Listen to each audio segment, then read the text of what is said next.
Well, now, this one I have to start with the term please.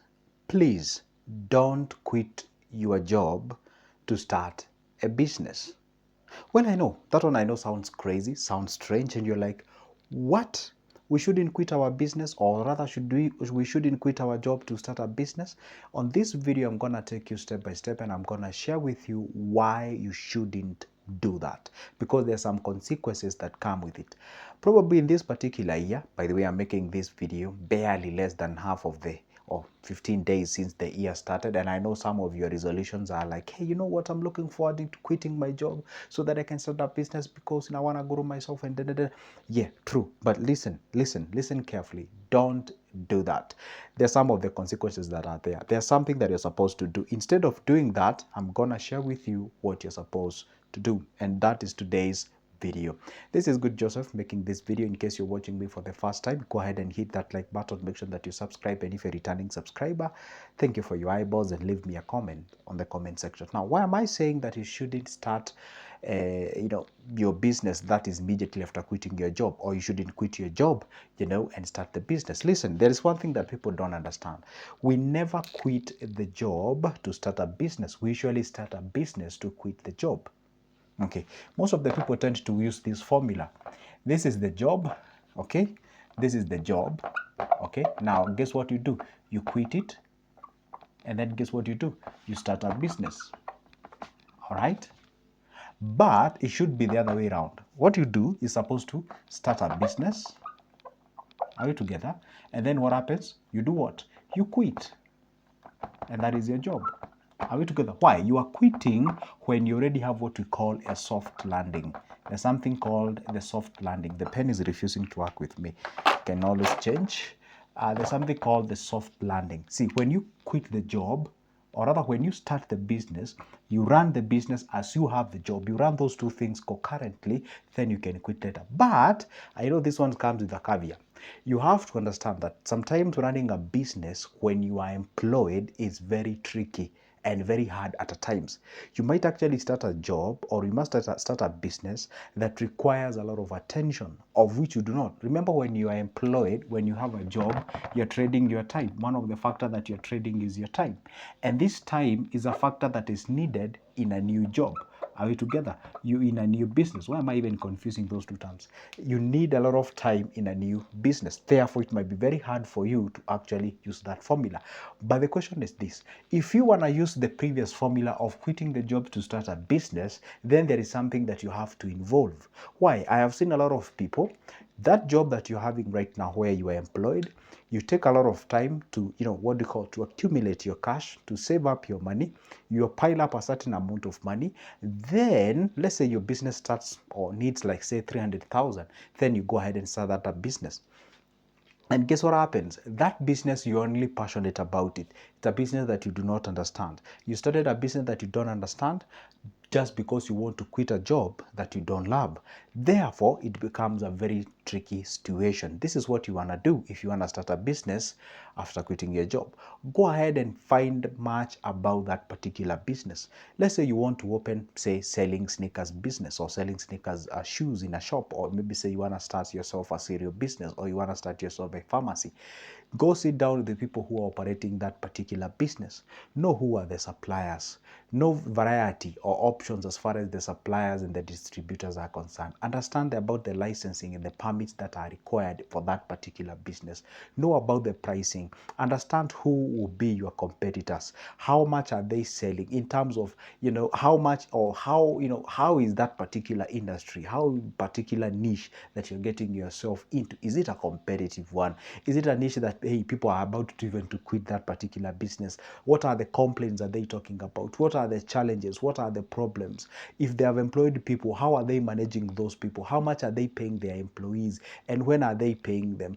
Are we together? And of course, what are some of the market forces that, sort of dictates what to be sold at what particular time and such kind of a thing? So once you understand all these things, You work yourself with all this knowledge, then therefore by the time now you're starting that particular business, and if it is possible, if you're employed, you're still employed, you want to start a business, try it as much as you can to minimize what you call the potential losses by having systems in place that can be able to run that particular business of yours. Let's be practical here. Let's say you are a teacher and this teacher would like to start, say, a boutique business. All right, now I'm getting practical. See, if you want to start a boutique business, first of all, the first thing to do is to find out how much it requires to start. Let's say it needs 100,000. Fine.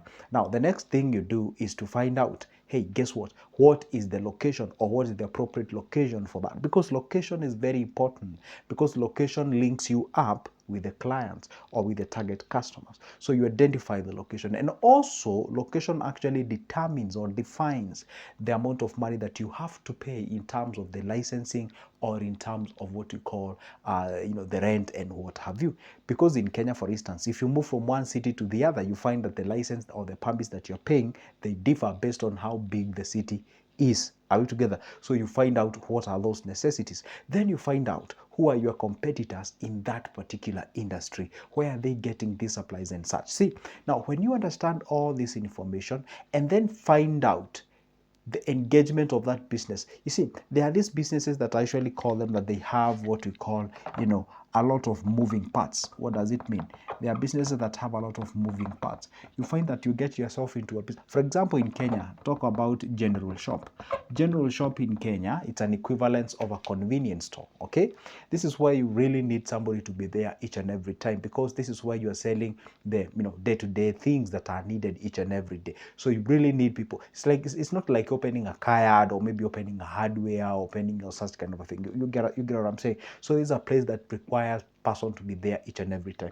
Let's say you open a general shop in Kenya and then you're a teacher, you're showing up at the evening, let's say at around 6 p.m. Then somebody has spent the entire day in that particular place. You cannot go there and remeasure the sugar, compare that what was there in the evening and what is there and what has been sold. You can't count all the candies or sweets or however you call them. You can't count all, it's so complicated.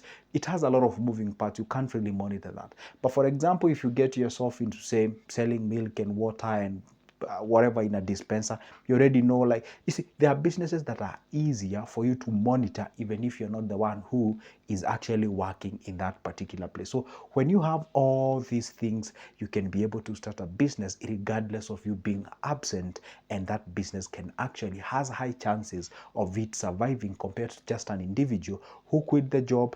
You have your cash, you have your savings, you go out there, you say, hey, I would like to start a baby shop. You go out there, start purchasing those baby shop items, you have your business, boom, and you start running. Even it's good to ask yourself, do you understand the financial services? Do you understand what you call, not really financial services per se, but do you understand what we call the financial management in a business? Because the way you run a business is far much different from how you actually run an employment. And this is what I always tell people. See, when you're employed, you're paid first. When you start a business, you're paid last. Okay, so you can't pay yourself before you pay your suppliers. You can't pay yourself before you commit a payment, that license or a permit. You can't pay yourself before you pay that utilities, like of the electricity and even the rent and what have you. So you're the one who is getting paid last. That's what it means in the business. So if you understand that concept, if you understand that you're supposed to have distinctive accounts, the personal account, the bank, the business account, and the development account or the savings account, however you call them, like what goes where, what is a gross profit, what is a net profit, how much do you pay yourself in that particular business, where are you going? See, when you understand all these concepts, even before you get yourself into a business, then that can be actually far much better compared to an individual who just woke up, got the money, go to a place and you start a business and you start running it. That can be very, very detrimental to your particular business. That's why I'm telling you, if you had the plans of actually quitting your job so that you start a business, hold on. First of all, ask yourself all those questions. By the way, have you ever run a business before? Have you ever been to business before? Have you ever handled customer before? Do you have a problem when it comes to handling the customer? Are you good at customer service, before sale service, the after sale service? How much are you? See, understand yourself. See, once you do all these things, you can be able not to risk your money. Reason why I'm telling you to delay starting that business or quitting that job to start that business is because I'm so worried worried. I don't want you lose that particular money. And then, of course, once you lose that money, the business doesn't go the way you anticipated it to go. Guess what happens? You go back to that particular job that you had quit with an egg on the face. And of course, I don't think that you're ready to have that experience. It's not really a good experience as far as the world of the businesses or interaction is concerned. Anyway, now, guys, up to this particular point, I believe I have done that particular video justice, unless you have any question regarding on that particular thing. But if I can just recap what I've said, make sure that you interact with people who are in that industry, ask them the relevant question, show them or ask them to guide you. Sometimes don't go directly, of course. People are jealousy. They might think that you just want to open a shop just across the door and you start doing the business and become their competitors. No, what you do is just to, ask those questions and find out, whether directly or indirectly, but end up with the information of what you're supposed to do as far as that investment or business is concerned. Now, that way, you can be able to do something as far as your business is concerned. Be careful. You don't quit your job, start a business, fail up, go back to employment. I mean, it's not really that good. Anyway, this is good, Joseph. If you have any question regarding business, investment, savings, anything related to money, put it on the comment section. I'll try the best as I can, go through all those texts, all those comments, and get a question, make a video about it, so that we all can benefit out of that question. All right, if you'd like my services in one way or the other, go ahead and grab that number of mine, shoot me a call, we can talk business, and that's how we grow each other. For now, it's a goodbye and see you in the next one.